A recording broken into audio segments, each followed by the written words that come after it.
एक जंगल में पक्षियों का एक बड़ा सा दल रहता था। रोज सुबह सभी पक्षी भोजन की तलाश में निकलते थे।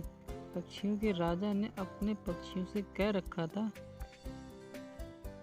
कि जिसे भी भोजन दिखाई देगा वह आकर अपने बाकी साथियों को आकर बता देगा और फिर सभी पक्षी एक साथ मिलकर दाना खाएंगे। इस तरह उस दल के सभी पक्षियों को भरपूर खाना मिल जाता था। एक दिन भोजन की तलाश में एक चिड़िया उड़ते उड़ते काफ़ी दूर निकल गई। जंगल के बाहर रास्ते तक आ गई। इस रास्ते से गाड़ियों में अनाज के बोरे मंडी जाया करते थे। रास्ते में काफ़ी सारा अनाज गाड़ियों से नीचे गिरकर सड़क पर बिखर जाता था। चिड़िया गाड़ियों में अनाज के भरे बोरे देखकर बहुत खुश हुई, क्योंकि अब उसे और कोई जगह तलाश करने की ज़रूरत नहीं है।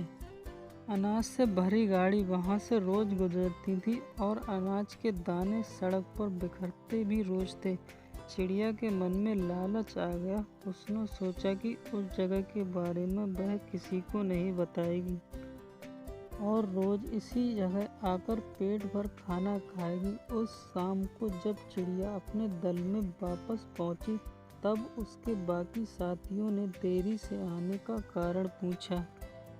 चिड़िया ने भी एक अनूठी झूठी कहानी सुना दी कि वह किसी तरह जाकर जान बचाकर आई है। उस रास्ते में तो इतनी गाड़ियाँ गुजरती हैं, रास्ता पार करना भी मुश्किल है। दल की बाकी चिड़ियाँ ये सुनकर डर गईं और सभी ने निश्चय कर लिया कि वह रास्ते के पास नहीं जाएंगी। इस तरह वह चिड़िया रोज़ उसी रास्ते पर जाकर पेट भर दाना खाती रही। एक दिन चिड़िया रोज़ की तरह रास्ते पर बैठकर खाना खा रही थी। खाना खाने में वह इतनी मग्न थी कि उसे उसकी तरफ आती हुई गाड़ी की आहट सुनाई ही नहीं दी। गाड़ी भी तेज़ी से आगे बढ़ रही थी। चिड़िया दाना चुगने में मग्न थी। गाड़ी पास आ गई और गाड़ी का पहिया चिड़िया को कुचलता हुआ आगे निकल गया।